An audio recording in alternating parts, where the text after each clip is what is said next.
Hello everyone, कैसे हैं आप सब? आई होप बहुत अच्छे होंगे। आज हमारा नया chapter biotechnology principles and processes.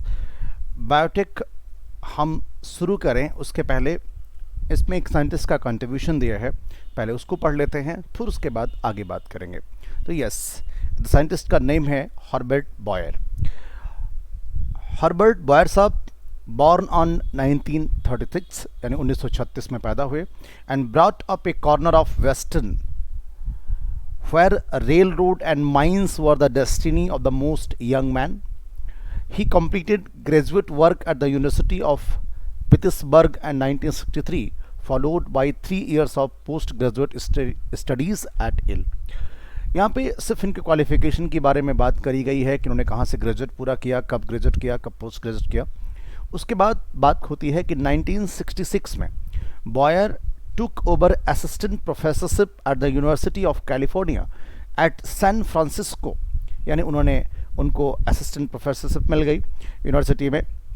यहाँ पे ये मेन मोटिव नहीं है कि उन्होंने कहाँ पे पढ़ाई करी, मेन मोटिव है उन्होंने वर्क क्या किया, इसी पे सवाल आ सकता है। तो 1969 में ही perform studies on a couple of restriction enzyme of the E coli bacteria, यानी रिस्ट्रिक्शन एंजाइम पे काम किया उन्होंने, उस पर स्टडीज करी, है ना, जो कि बैक्टीरिया ई कोलाई पे ऑब्वियस सी बात है करी, with specially useful properties. Restriction enzyme की प्रॉपर्टीज पे काम किया, क्या होता है, कैसे होता है, we will discuss later, but क्या काम किया ये इंपॉर्टेंट है।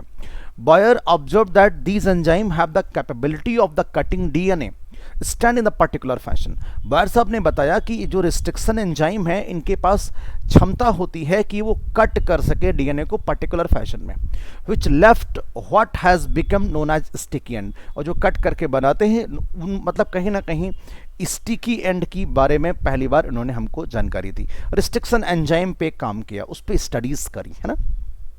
ये कहाँ बॉर्न हुए ये मैटर नहीं करता, इनकी ग्रेजुएट पोस्ट ग्रेजुएट कहाँ ये मैटर नहीं करता, मेन हमारे लिए वर्क मैटर करता है। These clipped and made pasting together piece of DNA a precious exercise. बाद में हम लोग जब और अंदर बात करेंगे जेनेटिक इंजीनियरिंग की, तो वहाँ आपसे हम कहेंगे कि यही स्टिकी एंड है जो आपस में किसी दूसरे एंड से जोड़ दिया जाएगा। ब्लंट एंड अगर होता तो वो जुड़ता नहीं। आगे हम बात करेंगे, मैं बार बार कह रहा हूँ आगे बात करूँगा, अभी कोई बात नहीं करनी, अभी सिर्फ इन्फॉर्मेशन की इन्होंने ये काम किया, ठीक है। नेक्स्ट देखें, this discovery in turn led to a rich and rewarding conversation in Hawaii with Stanford scientist name Stanley Cohen, यानी इनकी स्टडीज के आसपास काम आया स्टैनली कोहेन साहब का। क्या था? Cohen had been studying small ringlet of DNA plasmid. अब इन्होंने इन साहब ने बात करनी है प्लाज्मेट की, और रिस्ट्रिक्शन एंजाइम पे ऑलरेडी कोहेन साहब बॉयर साहब बात कर चुके हैं। आप जब इस पूरे चैप्टर को समझेंगे तो फिर इनका काम आपको बहुत इंपॉर्टेंट लगेगा कि बहुत बड़ा काम किया था इन्होंने। And which float about freely in the cytoplasm of certain bacterial cell and replicate independently from the coding strand of DNA. देखिए ये बहुत बड़ी बात नहीं है कोई जो मैं पढ़ रहा हूँ, ये बहुत ही सिंपल भाषा है, सिंपल बात है, बट अगर आपने चैप्टर नंबर 8 क्लास 11th में पढ़ा होगा तो वहाँ पे ये प्लाज्मिड टर्म आता है जो एंटीबायोटिक रेजिस्टेंट प्रॉपर्टी रखता है। वही बात, वो बात हमें कोहेन साहब ने बताई थी। कोहेन साहब बता रहे हैं कि ये फ्रीली साइटोप्लाज्म में मूव करता है बैक्टीरिया के, यानी प्रोकैरियोट में होता है, और रेप्लिकेट करता है independently from the coding strand of DNA. जो मेन डीएनए है उसके इंडिपेंडेंटली खुद से ही अपने आप रेप्लिकेट करता है, यानी इंडिपेंडेंट है। Cohen had developed a method of removing this plasmid from the cell and then reinserting them in other cell. इन्होंने एक मेथड डेवलप किया कि ये प्लाज्मिड को पर्टिकुलर ऑर्गेनिज्म से वहाँ से रिमूव कर लेंगे और किसी भी होस्ट में इंट्रोड्यूस कर सकेंगे। यही तो जेनेटिक इंजीनियरिंग है सर, यही तो बायोटेक्नोलॉजी है। Combining this process that DNA splicing enabled Boyer and Cohen to recombine segment of DNA is desired configuration and insert DNA in the bacterial cell। बाकायदा इन्होंने कट करके पूरे दोनों लोग मिल करके, भाई रिस्ट्रिक्शन एंडोन्यूक्लियस एंजाइम से, या रिस्ट्रिक्शन एंजाइम ही अभी बोल रहा हूँ क्योंकि उन्होंने रिस्ट्रिक्शन एंजाइम ही बोला है, इससे कट करके और चीज़ों को या डीएनए को, डिजायर्ड कन्फिगरेशन को किसी पर्टिकुलर ऑर्गेनिज्म में इंट्रोड्यूस कर देंगे। देखिए आपको बिल्कुल चिंता नहीं करनी है, यही हमारा पूरा बायोटेक्नोलॉजी है। ओवरऑल रिस्ट्रिक्शन एंजाइम से डीएनए को कट किया जाता है, प्लाज्मिड में इंट्रोड्यूस किया जाता है और उसके बाद होस्ट में ले जाके इनकॉर्पोरेट कर दिया जाता है। यही बायोटेक है। लेकिन दो अब तक की प्रिंसिपल बात हम आपको बता दें कि बॉयर और कोहेन साहब दोनों लोगों ने मिलके, एक लोगों ने कहा रिस्ट्रिक्शन एंजाइम के बारे में और एक लोगों ने कहा प्लाज्मिड के बारे में। आगे हम आपको बताएंगे कि यही दो डिस्कवरी जो थी, the two discovery, that's a very very important, two discovery जो हमारी थी, यही दो डिस्कवरीज जो थी, इसी ने पूरा बायोटेक का बेस क्रिएट कर दिया। अगर ये दोनों डिस्कवरी ना हुई होती, पहली कौन सी, पहली डिस्कवरी रिस्ट्रिक्शन एंजाइम, अगर ये डिस्कवरी ना हुई होती तो हम बायोटेक के बारे में सोच ही नहीं पाते। लिखा है कि this breakthrough was basis upon which discipline of biotechnology was founded. And second is plasmid, यानी अगर आपसे कोई पूछे कि कौन सी दो डिस्कवरी थी जिसने पूरा बायोटेक्नोलॉजी को बना के रख दिया, तो यस, एक रिस्ट्रिक्शन एंजाइम और दूसरा प्लाज्मिड। इस पूरे दोनों पेज को पढ़ने का निचोड़ जो आया वो यही आया कि प्लाज्मिड के बारे में हमें कौन साहब ने बताया, रिस्ट्रिक्शन एंजाइम के बारे में हमको बॉयर साहब ने बताया, और यही अब आगे बेस बनेगा। तो आइए स्टार्ट करते हैं। यस, ये तो भाई साहब इनको आप पहचान लीजिए, पता नहीं कब आपसे मुलाकात हो जाए एग्जाम में। अब आगे बात होगी प्रिंसिपल्स ऑफ बायोटेक्नोलॉजी की, tools of recombinant DNA technology की, प्रोसेसेस ऑफ रिकॉम्बिनेंट। मैं एक बात कहना चाहता हूँ, बायोटेक पढ़ने के लिए आपको पूरे चैप्टर का वेट करना पड़ेगा। जब पूरा चैप्टर आपका कंप्लीट हो जाता है उसके बाद आपको सारी बातें क्लियर आ जाएंगी। अगर आप सोचें कि एक पेज में बात समझ में आ जाए, पॉसिबल नहीं है, पूरा बिखरा हुआ चैप्टर है। बायोटेक्नोलॉजी एक प्रोसेस है, ये बात याद रखिएगा। हमें इसमें प्रिंसिपल्स का इस्तेमाल करना है और कुछ बनाना है, कुछ नया बनाना है, समझ रहे हैं ना? यस। अगर हम इसकी शुरुआत करें तो सबसे पहली बात, बायोटेक्नोलॉजी टर्म दिया कार्ल इरकी साहब ने 1970 में। बायोटेक्नोलॉजी दो प्रकार की होती है, एक ओल्ड बायोटेक्नोलॉजी और एक न्यू बायोटेक्नोलॉजी। हम इसको समझाएं इसके पहले हम आपको कुछ पढ़ाना चाहते हैं। Yes, biotechnology deals with the technique of using live organism or enzyme from organism to produce product and processes useful to human। Biotechnology वो टेक्निक है जिसमें लिविंग ऑर्गेनिज्म का इस्तेमाल किया जाता है, जिसमें लिविंग ऑर्गेनिज्म का इस्तेमाल किया जाता है, जीवित प्राणी का इस्तेमाल किया जाता है, या उसके प्रोडक्ट का इस्तेमाल किया जाता है। उसके प्रोडक्ट जैसे कि एंजाइम का इस्तेमाल किया जाता है।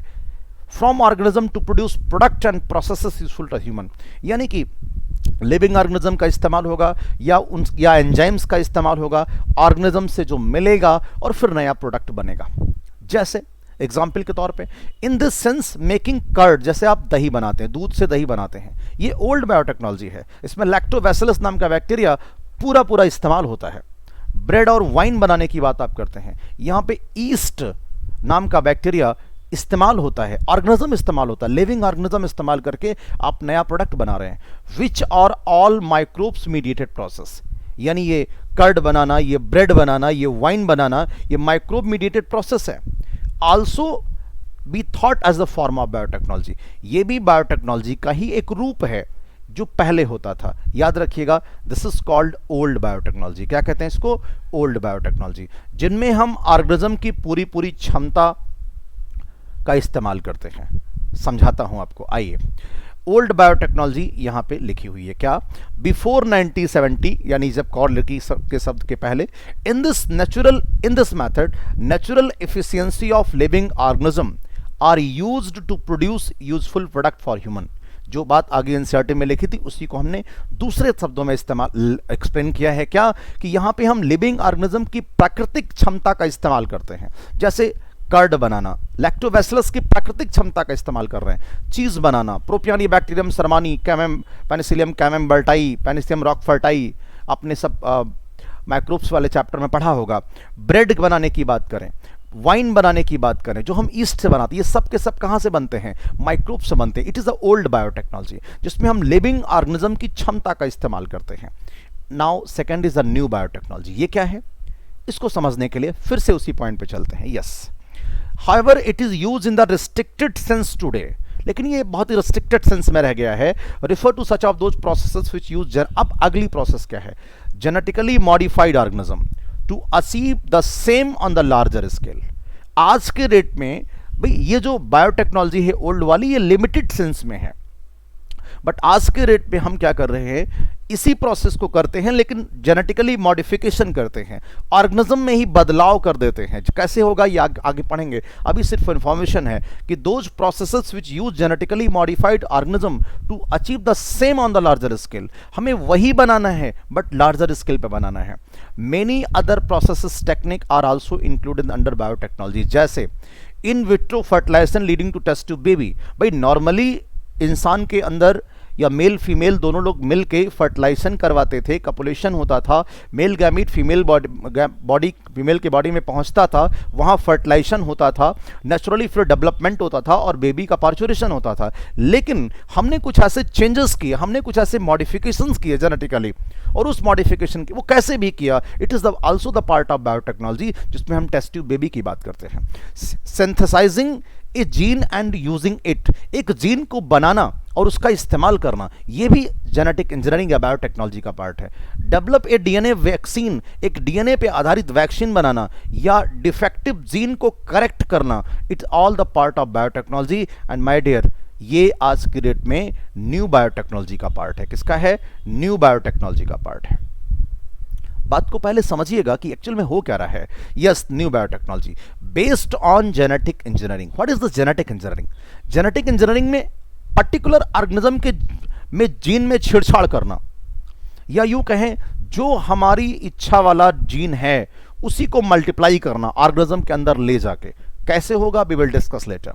Number 1, formation of transgenic organism.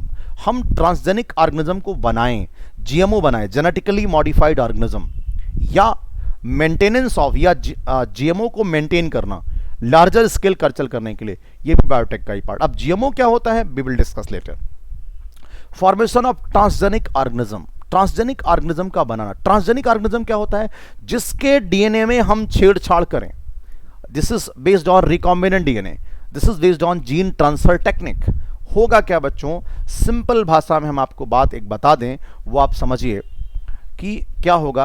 अभी क्लियर हो जाएगा, जस्ट वेट। देखिए होना क्या है यहां पे, जैसे मान लीजिए हमारा कोई डिजायर्ड जीन है, ये वाला, ये जीन ऐसा कुछ बनाता है जो हमें पसंद है। अब इसको हम क्या करेंगे? अब किसी ना किसी क्रोमोसोम के अंदर ये होगा, इसको हम कट कर लेंगे डिजायर्ड जीन को और ले जाके इसे किसी प्लाज्मिड में इंट्रोड्यूस कर देंगे। यही बायोटेक है रियल में। और फिर अब ये जो डीएनए हो गया, ये रिकॉम्बिनेंट डीएनए हो गया, और अब इस रिकॉम्बिनेंट डीएनए को, जिसमें हमारी इच्छा वाली चीज बनेगी, इसे किसी पर्टिकुलर ऑर्गेनिज्म में इंट्रोड्यूस कर देंगे और उस ऑर्गेनिज्म से लार्जर स्केल पे हम चीजों को ऑब्टेन करेंगे। ये जो ऑर्गेनिज्म है, this is called genetically modified organism. बात समझ पा रहे हैं ना? इसी बात को हम आगे डिटेल में आपसे पूरी चर्चा करेंगे, ठीक है? आइए इसी पे और बात आगे होती है। तो this is our new biotechnology, जिसमें हमें डिजायर्ड जीन को प्लाज्मिड में इनकॉर्पोरेट करना है और उसको किसी ऑर्गेनिज्म में, होस्ट में ट्रांसफर करना है और मल्टीप्लिकेशन करना है लार्जर स्केल पे।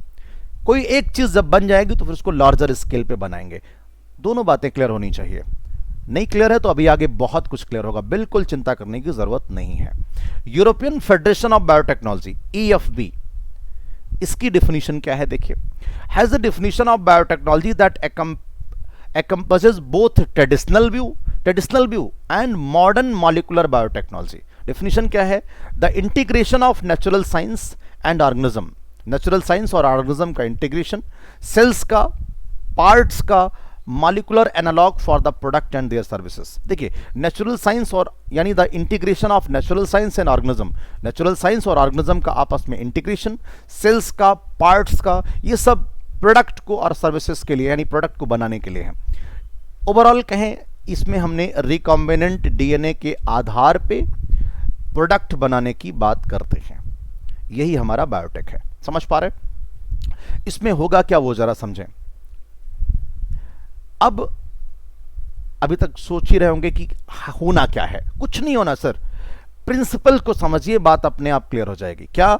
Among many two core technique that enable birth of modern biotechnology. भाई दो ही चीजें हैं यहां पे, डिजायर्ड डीएनए को कट करना, प्लाज्मिड में इनकॉर्पोरेट करना। कैसे होता है वो समझिए। कोर दो टेक्निक क्या है? जेनेटिक इंजीनियरिंग, ये क्या है?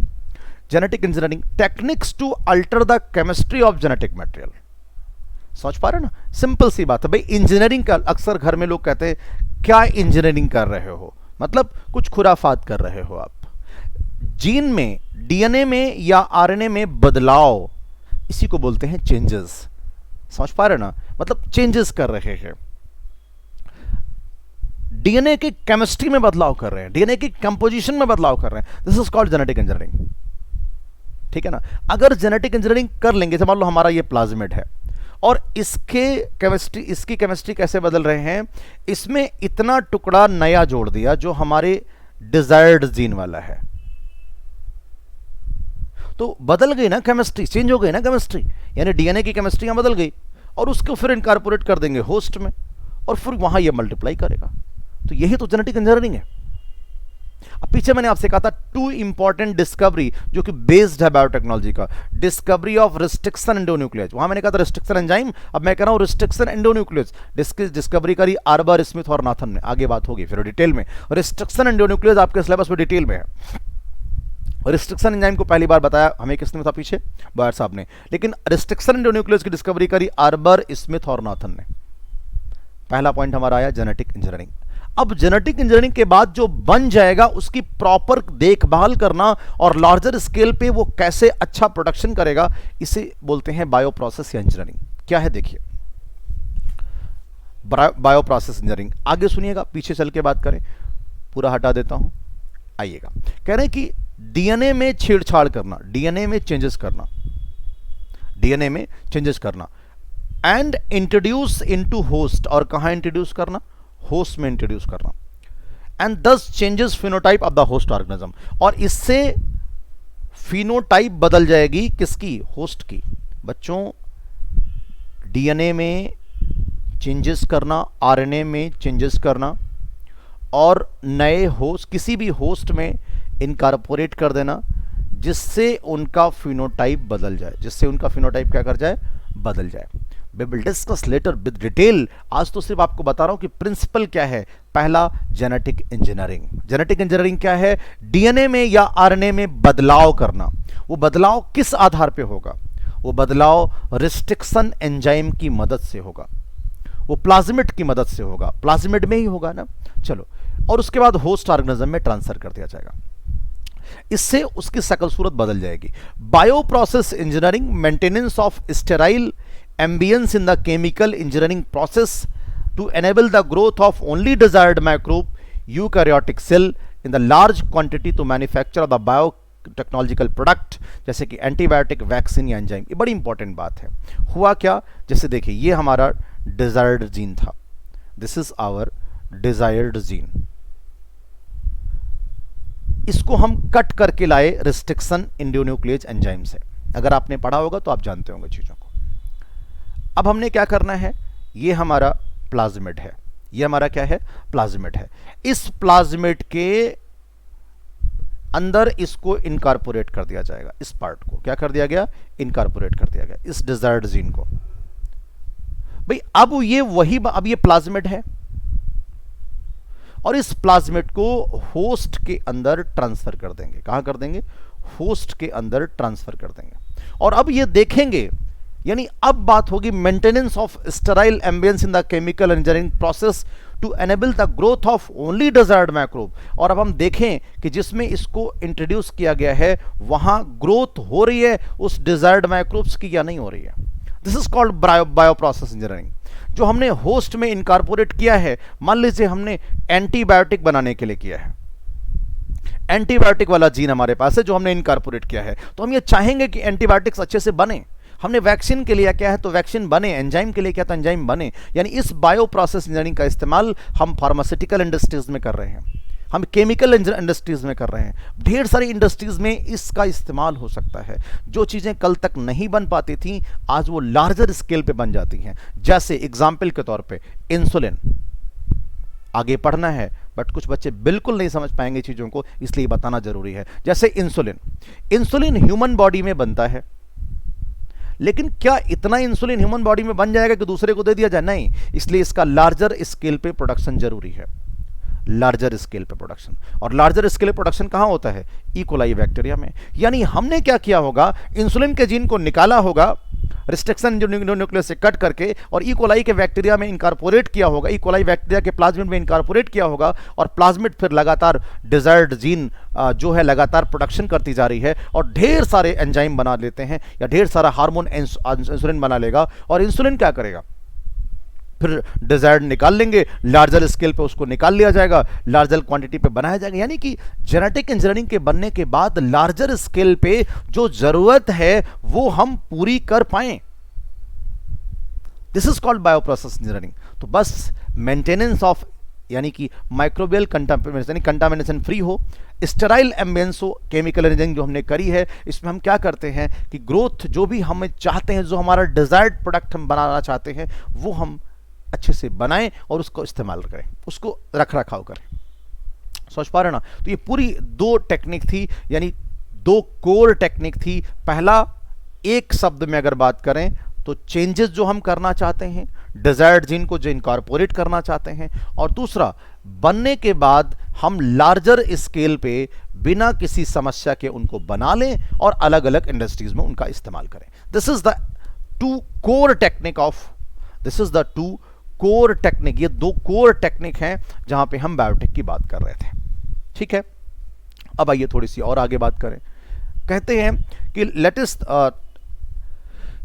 ध्यान से देखिएगा पीछे, let us now understand the conceptual development of the principle of genetic engineering. अब कॉन्सेप्चुअल डेवलपमेंट को समझते हैं कि क्या जरूरत है करने की।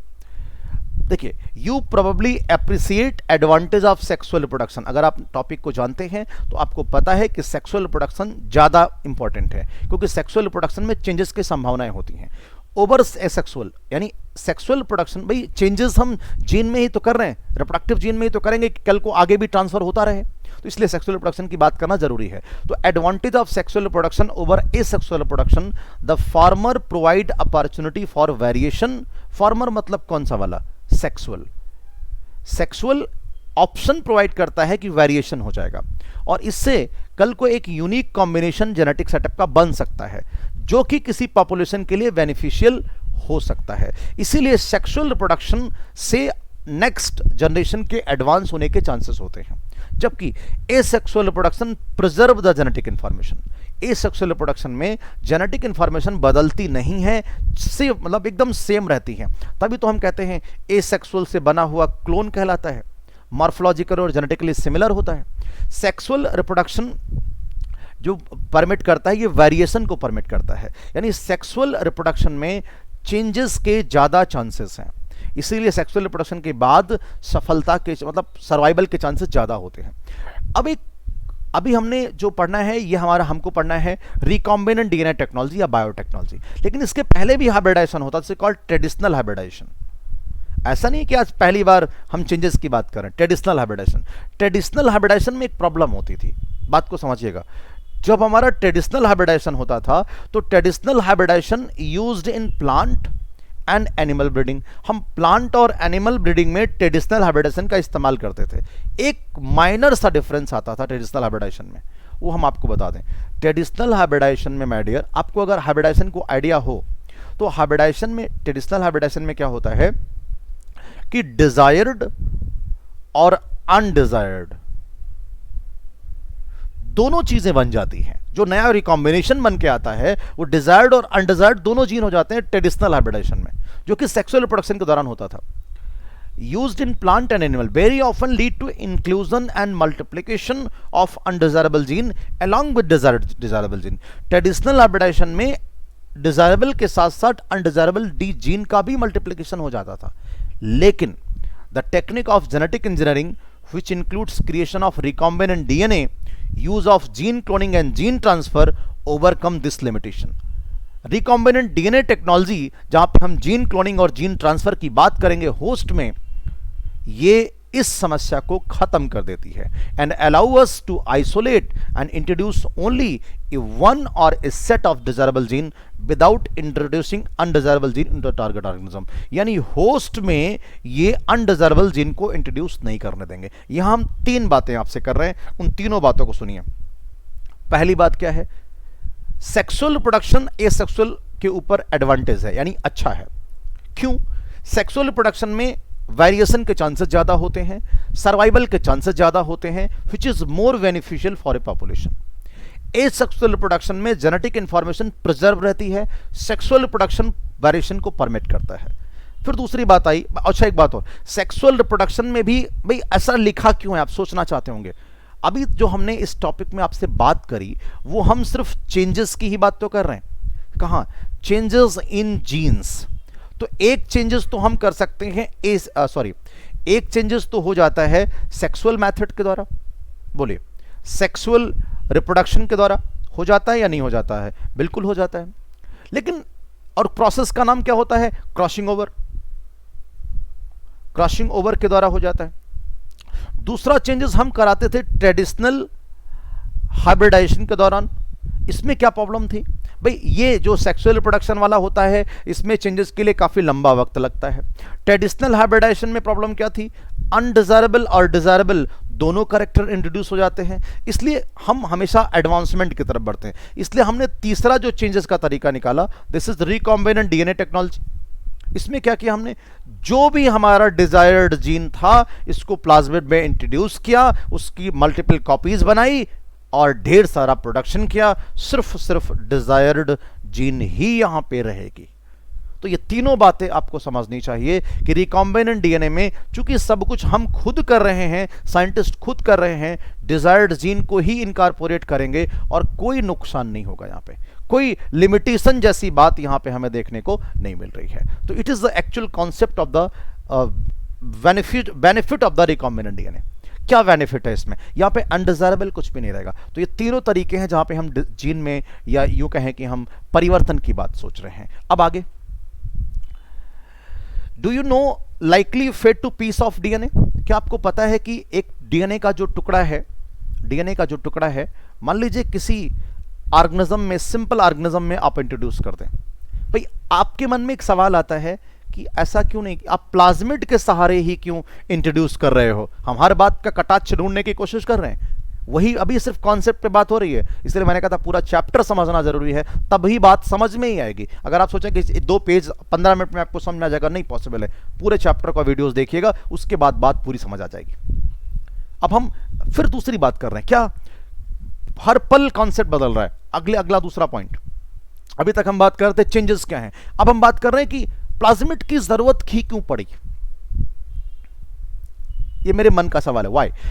अगर हम एक डीएनए के टुकड़े को किसी एलियन ऑर्गेनिज्म में ट्रांसफर कर दें, किसी गैर ऑर्गेनिज्म में, कोई और है जिसमें ट्रांसफर कर दें, most likely this piece of DNA would not be able to multiply itself in the progeny cell of the organism. ये आने वाले प्रोजेनी सेल में ये डीएनए का टुकड़ा जो हम सिंपली इंट्रोड्यूस कर दे हैं, ये do not able to multiply, यानी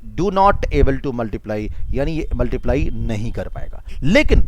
लेकिन but when it integrated into the genome of recipient it may multiply and B inherited along the host of DNA. लेकिन अगर हम उस ऑर्गेनिज्म के प्लाज्मिड के अंदर इस डीएनए के टुकड़े को हम इंट्रोड्यूस करें तो पक्का ये मल्टीप्लाई कर लेगा। यानी but when it get integrated into the genome of the recipient, भाई ये जीनोम ही तो है, it multiply and inherited along with the host DNA. This is because alien piece of DNA has become the part of chromosome which has the ability to replicate. ये उस particular organism के अंदर घुस के फिर multiply कर रहा है ना। यानी एक दूसरी भाषा में अगर मैं बात करूं कि अगर आप सिंपली डीएनए को किसी सेल में या किसी ऑर्गेनिज्म में इनकॉर्पोरेट कर दें तो वो क्या मल्टीप्लाई करेगा? नहीं करेगा। लेकिन अगर आप उसके जीनोम में इनकॉर्पोरेट कर दें तो वो उसका जब जीनोम मल्टीप्लाई करेगा तो वो भी करेगा। क्यों? क्योंकि आज जो एलियन पीस ऑफ डीएनए है, जो बाहर का डीएनए का टुकड़ा आप लेके गए हैं, वो क्रोमोसोम का पार्ट हो चुका है, वो उस क्रोमोसोम का पार्ट हो चुका है। कैसे? मान लीजिए ये क्रोमोसोम था, इसी में इनकॉर्पोरेट आपने किया, तो भाई ये इनकॉर्पोरेट जब आपने किया तो ये इतना टुकड़ा जो डिजायर्ड जीन आपकी है ये इस क्रोमोसोम का पार्ट हो गया है। तो जब ये मल्टीप्लाई करेगा तो साथ ही साथ वो भी मल्टीप्लाई करेगा। ऐसा क्यों होता है? क्योंकि chromosome there is a specific DNA sequence called origin of replication, जिसे हम ओरी साइट कहते हैं। क्रोमोसोम के पास रेप्लिकेशन करने की क्षमता होती है, which is responsible for initiating replication. Ori site replication की शुरुआत करता है। Therefore for the multiplication of any alien piece of DNA in an organism need to be part of chromosome which has a specific sequence known as origin of replication। इसलिए जब भी किसी foreign DNA को हमें किसी organism में introduce करना है तो उसको क्रोमोसोम का पार्ट बनाना है, क्योंकि उसके पास ओरिजिन ऑफ रेप्लिकेशन होता है और वो मल्टीप्लिकेशन कर सकता है। 10 इसलिए an alien DNA is linked with the origin of replication so that alien piece of DNA can replicate and multiply itself in the host organism। वो वहाँ पे मल्टीप्लाई कर सकता है और इसे कहते हैं क्लोनिंग या कहते हैं making multiple copies of any template DNA. DNA पे ढेर सारी कॉपीज बना लेगा। कुल मिला के बात यह है कि अगर हम जीनोम में अपने फॉरेन पार्टिकल या अपने डिजायर्ड जीन को इनकॉर्पोरेट करा पाएंगे तो वो मल्टीप्लाई करेगा, अदरवाइज मल्टीप्लाई नहीं करेगा। क्यों मल्टीप्लाई करेगा? Because genome has ori site. Replication यहां शुरुआत हो जाएगी, ढेर सारी कॉपीज बनेंगे और सर्वाइवल के चांसेस आगे बढ़ जाएंगे। आगे की बात करें, let us now focus on the first instance of the construction of artificial recombinant DNA molecule। अब हमारा पूरा फोकस, देखिए हर बात बताई जाएगी, बस वेट करिएगा। अब हमारा पूरा फोकस है कि हम आर्टिफिशियल रिकॉम्बिनेंट डीएनए बनाएंगे कैसे। मींस ये हमारा मान लीजिए डीएनए का रियल टुकड़ा है प्लाज्मिड का, इसके अंदर बच्चों, इसके अंदर इतना डीएनए इंट्रोड्यूस करना, यही कहलाता है आर्टिफिशियल रिकॉम्बिनेंट डीएनए। अब ये रिकॉम्बिनेंट डीएनए हो गया। छोटी सी बात दिख रही है बट बहुत बड़ी है। The construction of first recombinant DNA emerged from the possibility of linking A gene in coating antibiotic resistance with native plasmid. Plasmid की बात अब आई।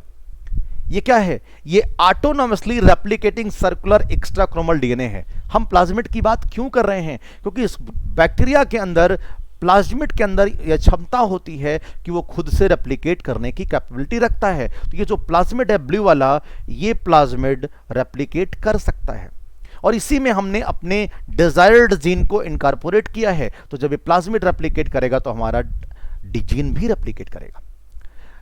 और एक बात, प्लाज्मिड कहां पे? Salmonella टाइफिनेरियम।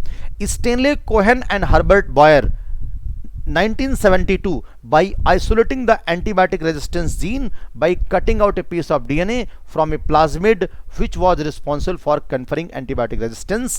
The cutting of DNA at the specific location become possible with the discovery of so-called molecular scission या restriction enzyme। दो सवाल, वो क्या है समझें, मैं आपको डिटेल में बात करूंगा। देखिए इसमें करना क्या, जैसे ये मान लीजिए हमारा पर्टिकुलर प्लाज्मिड है, पूरा ये प्लाज्मिड है, इसमें इतना टुकड़ा है जो एंटीबायोटिक रेजिस्टेंस जीन रखता है। और अभी पूरी डिटेल में आगे भी बात होगी, लेकिन थोड़ी सी बात यहां बताना जरूरी है। ये हमारा डीएनए का टुकड़ा है, this is called desired gene. हमने अब क्या करना है, रिस्ट्रिक्शन एंडोन्यूक्लियस से इसको कट करेंगे और इसको अलग कर देंगे और इसी जगह पे ले जाके इसको जोड़ देंगे। This is called recombinant DNA. और इस डीएनए के टुकड़े को भी उसी रिस्ट्रिक्शन एंजाइम से कट करेंगे, मैं आगे दिखाऊंगा आपको। आज आपको यह बात क्लियर होनी चाहिए कि ये प्लाज्मिड में हम डीएनए को तभी इनकॉर्पोरेट कर पाएंगे, या कोहेन साहब तभी कर पाए थे, बॉयर साहब, जब रिस्ट्रिक्शन एंजाइम की डिस्कवरी हो गई थी। The cut piece of DNA was linked with the plasmid DNA. The plasmid DNA act as vector. और अब ये प्लाज्मिड का जो डीएनए है, अब ये प्लाज्मिड न्यू ऑर्गेनिज्म में हम ट्रांसफर करेंगे। कह रहे हैं कि transfer the piece of DNA attach to it. You probably know that mosquito act on insect vector to transfer the malaria parasite into human. आपको मालूम होगा कि जो मॉस्किटो होता है वो मलेरिया के पैरासाइट को लेके जाता है, इसीलिए इसको वेक्टर कहा जाता है। ठीक वैसे ही ये हमारे डिजायर्ड जीन को ये प्लाज्मिड अब लेके जाएगा, इसीलिए इस प्लाज्मिड को हम वेक्टर भी कहते हैं। प्लाज्मिड में ही क्यों इंट्रोड्यूस किया? क्योंकि ये autonomously replicating circular extra chromosomal DNA है। ये खुद से सेल्फ अपने से रेप्लिकेट कर लेता है। साल्मोनेला टाइफिनेरियम में हमने ये बात देखी। ये वो बैक्टीरिया है जो टाइफाइड कॉज करता था, ये भी याद रखिएगा। तो ये थोड़ी थोड़ी बातें हमने आपसे यहां पे बताई, जिससे कि आपको कुछ बात तो समझ में जरूर आई होगी। हमारा प्रयास आगे भी बात को समझाने का है, थोड़ा और आगे चलते हैं। क्या In the same way, a plasmid can be used as a vector to deliver an alien piece of DNA into the host organism.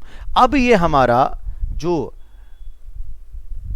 DNA का टुकड़ा लेके जाएगा डिजायर्ड जीन, ये आगे ऑर्गेनिज्म में ट्रांसफर करेगा। ये अब ये हमारा क्या है, रिकॉम्बिनेंट डीएनए। क्या है ये? अब ये कहां जाएगा? किसी होस्ट में जाएगा। The linking of antibiotic resistance gene with the plasmid vector become possible with the enzyme ligase. हर बात को मैं प्रॉमिस करता हूं एक एक स्टेप आगे दोबारा पढ़ाऊंगा। अभी आज आप सिर्फ सुन लीजिए इस लेक्चर में, बिल्कुल चिंता मत करना। अब आप सोचेंगे सर ये कैसे जुड़ गया? अभी हम पीछे क्या बात कर रहे थे? पीछे हम क्या बात कर रहे थे? मैं पूरा मिटाने जा रहा हूं। पीछे हम आपसे कह रहे थे कि भाई ये प्लाज्मिड, ये इसका डीएनए। पहले सवाल हुआ कि प्लाज्मिड से ही क्यों ले जा रहे हो, एक्सप्लेनेशन मिला। दूसरा सवाल, रिकॉम्बिनेंट डीएनए टेक्नोलॉजी ही क्यों करा रहे हो? पीछे करा लेते आप। कौन सी टेक्निक कराई थी हमने पीछे?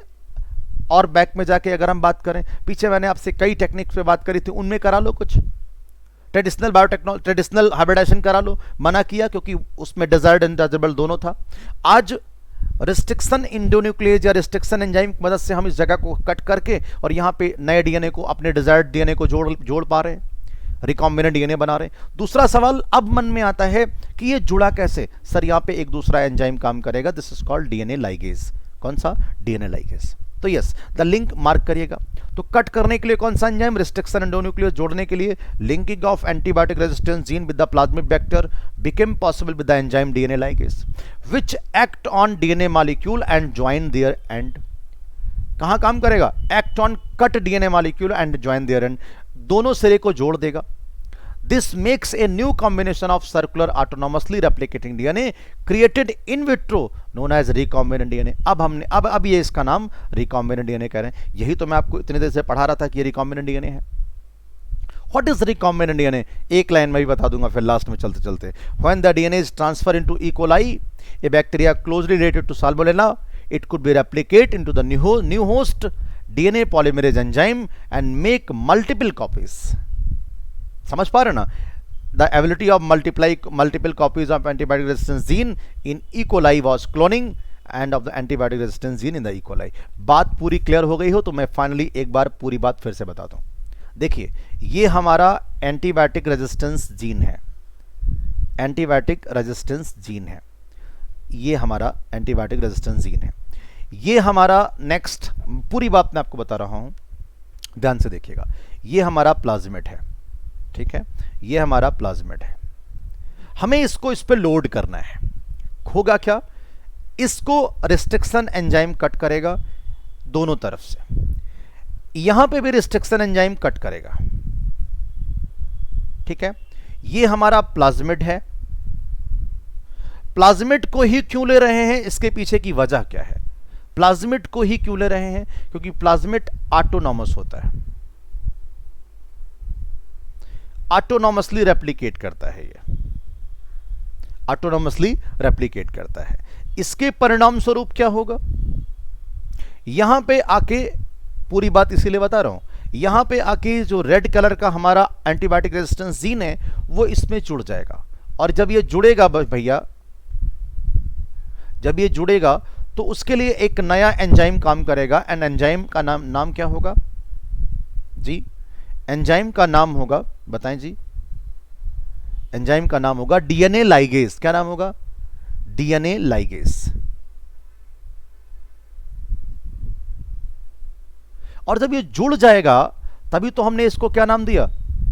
Recombinant DNA. क्या नाम दिया? Recombinant DNA. तो यस, अब इसका नाम हो जाएगा आरडीएनए, रिकॉम्बिनेंट डीएनए। और ये किस बैक्टीरिया का प्लाज्मिड था? साल्मोनेला टाइफिन्यूरियम का। अब हम इसको कहां इंट्रोड्यूस कर देंगे? ई कोलाई में। ई कोलाई क्या है? होस्ट है।